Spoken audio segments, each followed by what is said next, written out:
अपना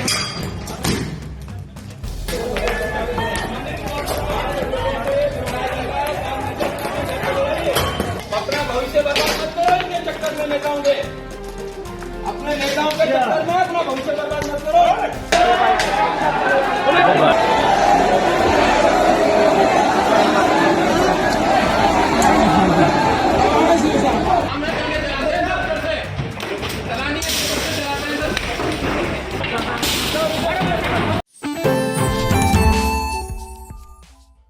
नमस्कार, आप देख रहे हैं आई इंडिया और मैं हूं डॉक्टर पंकज सिंह गौर। सड़क पर पड़े ईंट पत्थर, आंसू गैस के गोले दागती पुलिस टीम, पत्थरबाजों को चेतावनी देते पुलिसकर्मी और गुस्साई भीड़ को नियंत्रित करता पुलिस बल। ये तस्वीरें हैं यूपी के संभल जिले की, जो रविवार को सांप्रदायिक बवाल की आग में सुलग गया।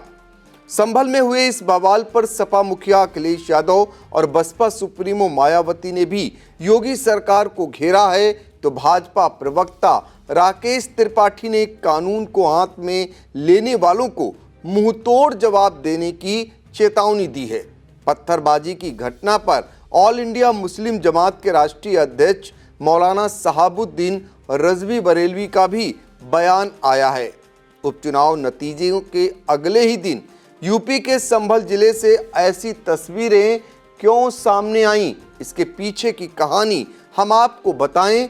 उससे पहले आप संभल में पुलिस पर हुई पत्थरबाजी, उपद्रवियों द्वारा की गई आगजनी और गुस्साई भीड़ को काबू में लाने के लिए पुलिस द्वारा की गई कई कोशिशों को देखिए। सबसे पहले संभल के एसपी का खूब वायरल हो रहा ये वीडियो देखिए, जिसमें वह माइक पर बोल रहे हैं कि नेताओं के चक्कर में अपना भविष्य बर्बाद मत करो। अपना भविष्य बर्बाद मत करो इनके चक्कर में नेताओं के, अपने नेताओं के चक्कर में अपना भविष्य बर्बाद मत करो।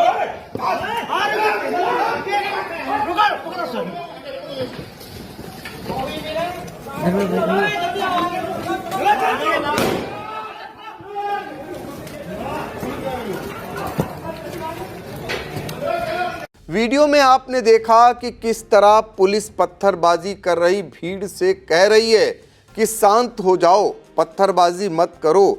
दरअसल यूपी के संभल में ये स्थितियां तब बन गईं जब शहर की शाही जामा मस्जिद में हरिहर मंदिर होने का दावा पेश किए जाने के बाद रविवार को सुबह 6 बजे सर्वे करने के लिए टीम पहुंची। जैसे ही लोगों को पता लगा, मस्जिद की ओर भीड़ पहुंचने लगी। सुबह करीब 9 बजे भीड़ को हटाने का प्रयास किया गया तो पहले धक्का मुक्की हुई और बाद में भीड़ ने पथराव कर दिया। इस दौरान सुरक्षा के मद्देनजर तैनात पुलिस टीम को भारी पथराव का सामना करना पड़ा। गुस्साए लोगों ने पुलिस टीम पर ईंट पत्थर फेंके, जगह जगह आगजनी की, कई गाड़ियों को भी आग के हवाले किया गया। जवाब में भीड़ को शांत कराने के लिए पहले तो पुलिस ने लाठीचार्ज किया, लेकिन जब हालात काबू में नहीं आए तो पुलिस टीम को आंसू गैस के गोलों का भी सहारा लेना पड़ा। मौके पर डीएम राजेंद्र पैंसिया, एसपी कृष्ण कुमार के अलावा एसडीएम, सीओ और पीएससी आरएफ को भी तैनात कर दिया गया है। मुरादाबाद से डीआईजी मुनिराज ने पहुंचकर पेट्रोलिंग कराई। पुलिस ने कई लोगों को हिरासत में लिया है और धारा 163 लगा दी गई है। 3 घंटे तक चले बवाल के बाद पुलिस ने स्थितियों पर नियंत्रण पा लिया है। बता दें, इससे पहले 19 नवंबर को भी मस्जिद का सर्वे किया गया था। शाही जामा मस्जिद से सर्वे की टीम निकल चुकी है। पुलिस प्रशासन ने सुरक्षित रास्ते से सर्वे टीम को बाहर निकाला है। संभल के बवाल पर सपा मुखिया अखिलेश यादव ने प्रदेश की योगी सरकार पर जमकर हमला बोला है। उन्होंने कहा कि चुनाव की चर्चा न हो पाए, इसलिए माहौल खराब करने के लिए जानबूझकर सर्वे की टीम सुबह सुबह भेज दी गई। एक और गंभीर घटना हुई है जिसके बारे में आपको जानकारी होगी। संभल की सर्वे हो चुका था, चुनाव के चर्चा न हो पाए, हमारी आपकी प्रेस गड़बड़ा जाए, इसलिए जानबूझ करके सुबह सर्वे की टीम भेजी है, जिससे माहौल खराब हो जाए, कोई चुनाव पर चर्चा न कर सके। और जो जानकारी मिल रही है उसमें जानकारी है कि कई लोगों को चोट पहुंची है, कई लोग घायल हैं और एक नौजवान नईम उसकी जान चली गई है। आखिरकार जब सर्वे हो चुका था मस्जिद का, तो दोबारा सर्वे क्यों करा रही सरकार, और वो भी सुबह और बिना तैयारी के? कानूनी और कोर्ट के जो प्रोसीजर उसमें मैं नहीं जाना चाहता हूं कि दूसरे पक्ष की सुनवाई ही नहीं है, कोई सुनने वाला नहीं है दूसरे पक्ष को। और ये जानबूझ के इसलिए किया है कि आज किस बात पे चर्चा हो, किस इमोशन पे चर्चा हो, ये जानबूझ करके सरकार ने कराया है। संभल के बवाल पर बसपा चीफ मायावती ने सोशल मीडिया साइट एक्स पर लिखा कि यूपी के संभल जिले की शाही जामा मस्जिद को लेकर अचानक विवाद, सुनवाई और फिर उसके फौरन ही बाद आपाधापी में सर्वे की खबरें राष्ट्रीय चर्चा व मीडिया की सुर्खियों में हैं। किंतु इस प्रकार से सद्भाव व माहौल को बिगाड़ने का संज्ञान सरकार तथा माननीय सुप्रीम कोर्ट को भी जरूर लेना चाहिए। ऐसे में शासन व प्रशासन को संभल में मस्जिद व मंदिर विवाद को लेकर सर्वे कराने का कार्य आगे बढ़ाना चाहिए था, जो तो ये ज़्यादा बेहतर होता। लेकिन ऐसा ना करके जो आज वहाँ सर्वे के दौरान जो कुछ भी बवाल हुआ है, हिंसा हुई है, तो उसके लिए यूपी का शासन व प्रशासन पूरी तरह से जिम्मेवार है। ये अति निंदनीय है। ये जो भी कुछ उधर हो रहा है ये अति निंदनीय है, जबकि ये काम दोनों पक्षों को साथ में लेकर शांतिमय ढंग से किया जाना चाहिए था, जो नहीं किया जा रहा है। ऐसे में अब मैं खासकर संभल के सभी लोगों से वहाँ शांति व्यवस्था बनाने की भी पुरजोर अपील करते हुए अपनी बात यही समाप्त करती हूँ। दूसरी ओर संभल मामले पर भाजपा प्रवक्ता राकेश त्रिपाठी ने भी प्रतिक्रिया दी है। उन्होंने कहा, जो लोग कानून को हाथ में लेने का प्रयास कर रहे हैं उन पर कठोरता से कार्रवाई हो।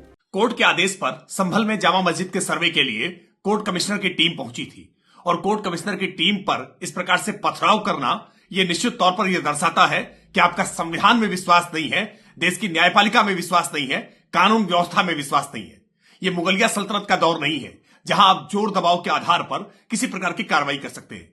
लोकतांत्रिक तरीके से आपको न्यायपालिका में विश्वास करके अपील करके अगर किसी प्रकार की आपत्ति है तो ऊपरी अदालत में जाना चाहिए। लेकिन अगर कोई बल प्रयोग करके अगर किसी प्रकार का कब्जा स्थापित करने का प्रयास कर रहा है तो यह स्वीकार नहीं हो सकता है। उत्तर प्रदेश में योगी आदित्यनाथ जी की सरकार है, कानून व्यवस्था संभालने के लिए बहुत कठोरता से कार्रवाई की जाएगी। अगर कोई कानून हाथ में लेने का प्रयास करेगा तो निश्चित तौर पर कठोरता से कार्रवाई होगी।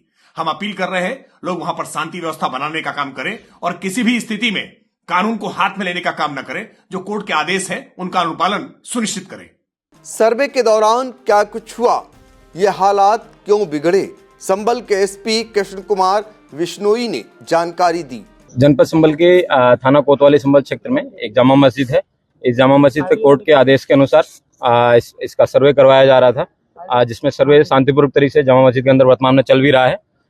कुछ भीड़ के कुछ लोग सडनली कई गलियों में से निकल के आए और उन्होंने पुलिस बल पे पथराव किया कुछ 10-15 सेकंड तक। उसके बाद में पुलिस ने उसका हल्का बल प्रयोग किया है, लाठीचार्ज किया है और वापस लोगों को उनके गंतव्य स्थान पर खदेड़ दिया है। सबको बताया गया है कि धारा 163 जो कि पहले पूर्व में 144 के रूप में जानी जाती थी वो लगाई गई है। कोई भी व्यक्ति कानून को अपने हाथ में लेगा उसके खिलाफ कठोर से कठोर कार्रवाई की जाएगी और जिन लोगों को मुचलके में पाबंद किया गया था उन लोगों के खिलाफ भी कार्रवाई की जाएगी। ये भीड़ जिन जिन लोगों द्वारा उकसाई गई है उनके सीसीटीवी कैमरे भी निकाले जाएंगे और उन लोगों पर कठोर से कठोर कार्रवाई अमल में लाई जाएगी, जो कि जिंदगी भर याद रखें। आंसू गैस के गोले छोड़े गए हैं। जिन लोगों द्वारा पथराव किया गया है उन लोगों के ऊपर आंसू गैस के गोले भी छोड़े गए। सर्वे टीम शांतिपूर्वक तरीके से सर्वे को कंडक्ट कर रही है। जब तक उनको सर्वे करना है तब तक के लिए उनका सर्वे वो करवाया जाएगा। आइए अब आपको बता देते हैं कि संभल की शाही जामा मस्जिद का सर्वे क्यों हो रहा है, क्या है इसके पीछे की पूरी कहानी। दरअसल संभल में स्थित जामा मस्जिद को लेकर हिंदू पक्ष द्वारा दावा किया जाता है कि प्राचीन काल में यह हरिहर मंदिर था।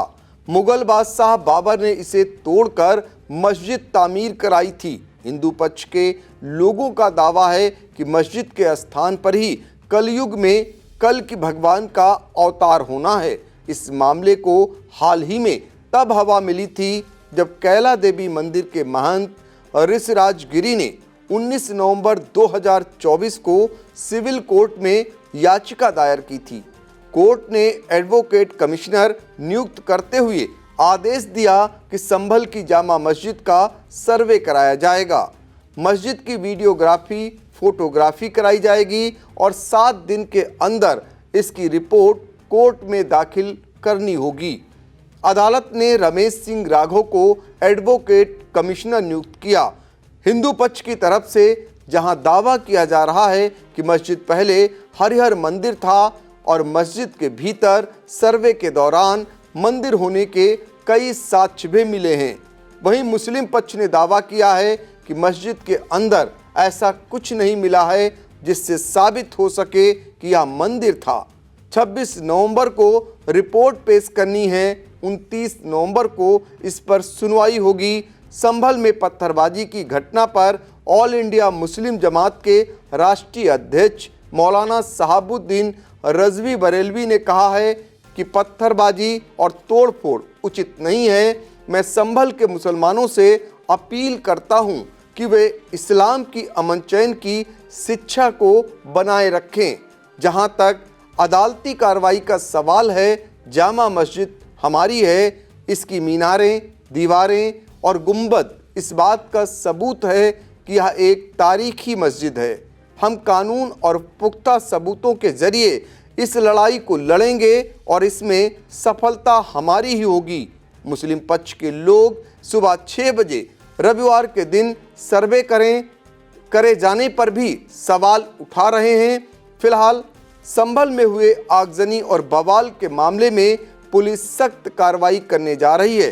पथराव और फायरिंग में एक अज्ञात की मौत होने की जानकारी है, जबकि डिप्टी कलेक्टर रमेश बाबू, एसपी के पीआरओ संजीव कुमार और सिपाही आशीष वर्मा के घायल होने की बात भी कही जा रही है। संभल में बवाल के बाद अधिकांश क्षेत्रों में बाजार बंद हैं।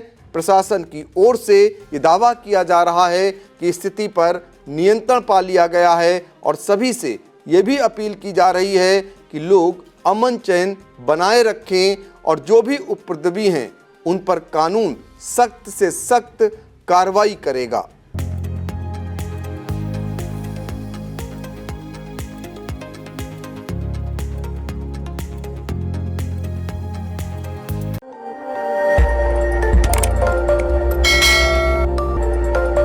खबर आपकी, नजर हमारी।